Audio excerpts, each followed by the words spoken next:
Sebelum menonton, jangan lupa like, subscribe, dan tekan tombol lonceng. Selamat menyaksikan. Halo sahabat Eljon, kembali lagi di Eljon Medical Forum bersama saya Cynthia Karani. Dan tentunya di Eljon Medical Forum ini kita akan bahas seputar dunia kesehatan. Hari ini tema yang akan kita bahas adalah mengenai bronkitis. Jadi sebetulnya seperti apa gejalanya, penyebabnya, kemudian juga pengobatannya seperti apa. Hari ini akan kita bahas bersama narasumber kita ada Dr. Herudian Ahmadin, dokter spesialis paru. Halo Dr. Heru, apa kabar dok? Kabar baik. Kabar baik. Dokter, hari ini kita akan bahas soal bronkitis ya, dok? Ya, boleh. Oke, langsung saja dokter. Pertanyaan pertama, apa itu bronkitis? Gejalanya seperti apa, dokter? Silakan. Ya, bronkitis itu merupakan peradangan pada saluran bronkus kita, di mana saluran bronkus ini adalah saluran yang membawa udara ke dalam organ paru kita. Nah, jadi apabila dia terganggu, maka fungsi dari udara yang masuk ke dalam paru-paru sedikit banyak juga akan terganggu juga. Ya. Kemudian apabila terjadi peradangan di situ, maka akan terjadi kalau dalam sistem peradangan tubuh kita itu ada namanya udem. Ya, udem itu istilahnya kalau bahasa awalnya pembengkakan ya. Ya, pembengkakan. Kemudian di dalam pembengkakan itu juga terjadi penyempitan. Akibat penyempitan itu, maka saluran udara yang masuk dari luar ke dalam organ paru kita sedikitnya terganggu. Ya, mungkin itu. Oke. Gejalanya dokter seperti apa saja, dok? Selain batuk, mungkin ya dokter ya, ada gejala apa lagi yang dirasakan? Namanya kalau udah terjadi peradangan, maka tubuh kita pasti akan ada gejala demam. Ya, demam, kadang kalau demamnya sangat tinggi bisa pasiennya merasa menggigil. Sebenarnya kalau kita temperatur suhunya dia panas tapi dia merasa dingin. Kemudian yang tadi saya terangkan tadi bahwa kalau dia nafas, ya, kemudian sakit tenggorokan juga bisa. Kemudian karena adanya penyempitan saluran nafas bronkusnya akibat sekret dan banyaknya udem, maka terjadi kadang nafasnya itu sedikit berbunyi. Kemudian batuk, akibat batuk terlalu sering maka dia akan mengalami nyeri dada juga, ya. Kemudian lemes juga kadang-kadang bisa kita temui pada pasien bronkitis tersebut. Oke. Penyebabnya apa, dokter? Kalau penyebabnya paling sering itu adalah infeksi. Selain infeksi juga ada faktor-faktor non-infeksi lainnya. Paling banyak itu biasanya infeksi saluran nafas atas ya. Itu yang paling sering itu adalah virus coronavirus ya. Kemudian orang yang gampang terkena bronkitis ini ya maksud saya faktor risiko untuk terjadinya bronkitis itu satu adalah orang yang perokok.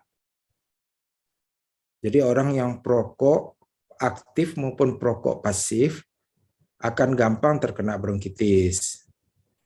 Kedua, orang yang berusia di bawah 5 tahun atau orang yang di atas 40 tahun. Kemudian tidak melakukan vaksin flu atau pneumonia. Ya, itu sebenarnya vaksin flu dan vaksin pneumonia ini sebaiknya kita lakukan sekali setahun. Kemudian sering terpapar zat-zat berbahaya seperti amonia, klorin, atau sering terpapar debu. Jadi orang itu juga gampang terkena bronkitis. Kemudian orang yang mempunyai imunitas tubuh yang lemah, ya. Apa itu contohnya? Orang-orang yang mempunyai penyakit autoimun, orang yang mempunyai penyakit kanker, kemudian orang yang menderita penyakit GERD juga gampang terjadi bronkitis gitu.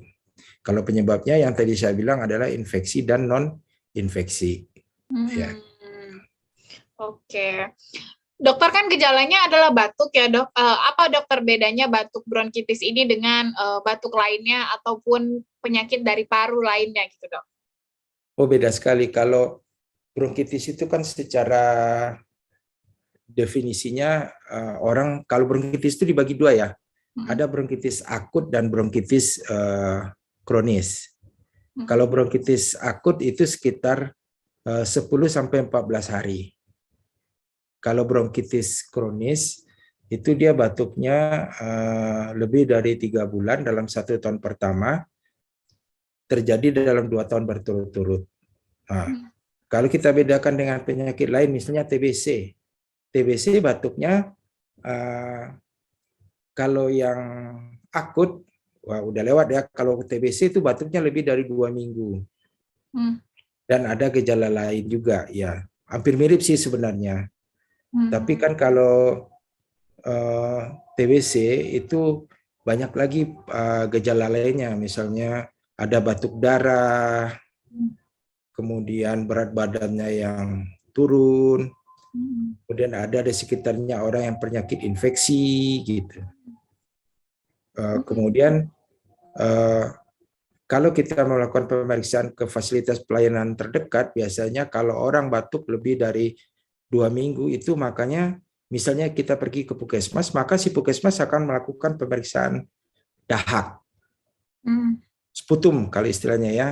Nah, tapi kalau orang bronkitis nggak akan dilakukan pemeriksaan sputum karena batuknya kurang dari 2 minggu. Itu maksud saya. Oke, berarti jenis batuknya kering ya, Dok ya? Kalau batuk antara TBC dengan bronkitis hampir sama. Hampir sama-sama. Enggak, karena TBC maupun bronkitis ya bisa batuk kering, bisa batuk berdahak, tapi rata-rata berdahak ya. Oke. Apakah menular, Dokter, bronkitis? Ya, kalau penyebabnya virus ya pasti menular. Ya, semua penyakit yang sifatnya penyebabnya infeksi bakteri atau virus dan kalau kita batuk, dia kan bersifat droplet ya. Ia menularkan. Makanya apabila kita batuk, apapun penyebabnya sebaiknya kita pakai masker supaya tidak menularkan ke orang sekitar kita. Oke. Seperti apa, Dokter, tingkat keparahan dari bronkitis, Dokter? Yang tadi Dokter katakan ada kritis, ada akut ya, Dokter ya. Yang akut itu seperti apa, kritis seperti apa, Dok? Kronis namanya, bukan. Jadi ada yang akut, ada yang kronis. Kalau yang kronis itu batuknya lebih dari 3 bulan, dalam 2 tahun berturut-turut dia mengalami hal tersebut. Dan bronkitis kronis itu udah masuk ke tahap ada istilah penyakit namanya PPOK. Dikelompokkan ke dalam penyakit PPOK. Itu karena biasanya orang-orang yang faktor predisposisinya adalah orang-orang yang merokok dalam jangka waktu lama. Jadi merokok dalam jangka waktu lebih dari 20 tahun, akibatnya saluran bronkusnya sudah mengalami kerusakan. Ya, jadi dia mengalami batuk terus-menerus dan gampang terjadi infeksi. Dampak sama orangnya apa? Kualitas hidupnya akan terganggu. Jadi kemampuan dia beraktivitas itu tidak sama dengan orang yang mempunyai penyakit ini dibandingkan yang mempunyai bronkitis. Jadi kalau dia beraktivitas dia mudah capek. Dan itu memang sering dikenai pada orang-orang di atas 40 tahun. Oke. Kalau untuk perokok pasif juga bisa menjadi faktor ya, Dokter ya? Ya, faktor predisposisi ya, bukan menyebabkan. Jadi kalau dia perokok pasif, dia gampang terkena bronkitis. Bukan penyebab bronkitis ya, bedakan antara faktor predisposisi dengan faktor penyebab. Gitu. Oke. Artinya, Dokter, menular tadi ya, Dokter ya, lewat droplet. Berarti penularannya misalnya lewat makan makanan yang sama, mungkin di sendok yang sama, atau seperti apa dokter? Sistem Bukan. penularan. Dia batuk, Mm-mm. orang bronkitis itu batuk, dari batuknya itu kan ada virusnya. Ya, Hirup sama kita. Itu maksud saya. oke. Droplet, ya. Oke, baik dokter. Jadi dropletnya tadi ya dokter ya, jangan sampai menularkan ke orang yang lain. Misalnya kita dalam satu ruangan lift, misalnya kita naik lift, ada orang batuk, dia lagi kena bronkitis akibat virus misalnya. Kemudian dia batuk dengan ruangan sekecil itu, dia batuk ya kita kehirup kita dalam satu ruangan itu ya, seperti itulah kira-kira. Oke.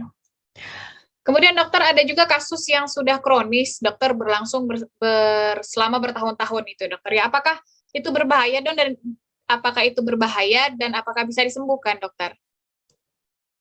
Ya, kalau dia sifatnya kronis, berarti dia sering kambuh istilahnya. Makanya dia dinamain kronis.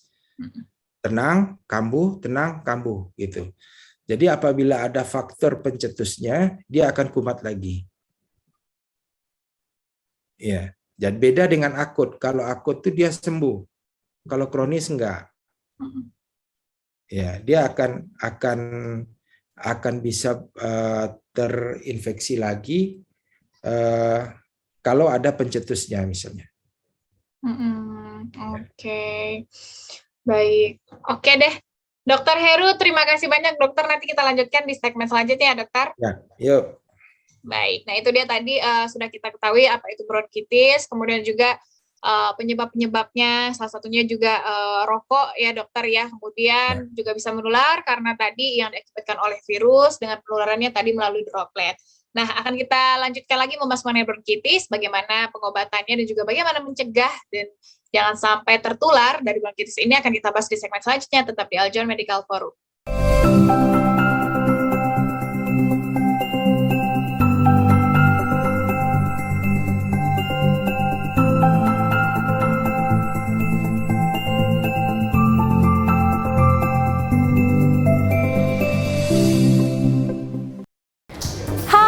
Udah selesai nonton kan? Jangan lupa klik tombolnya.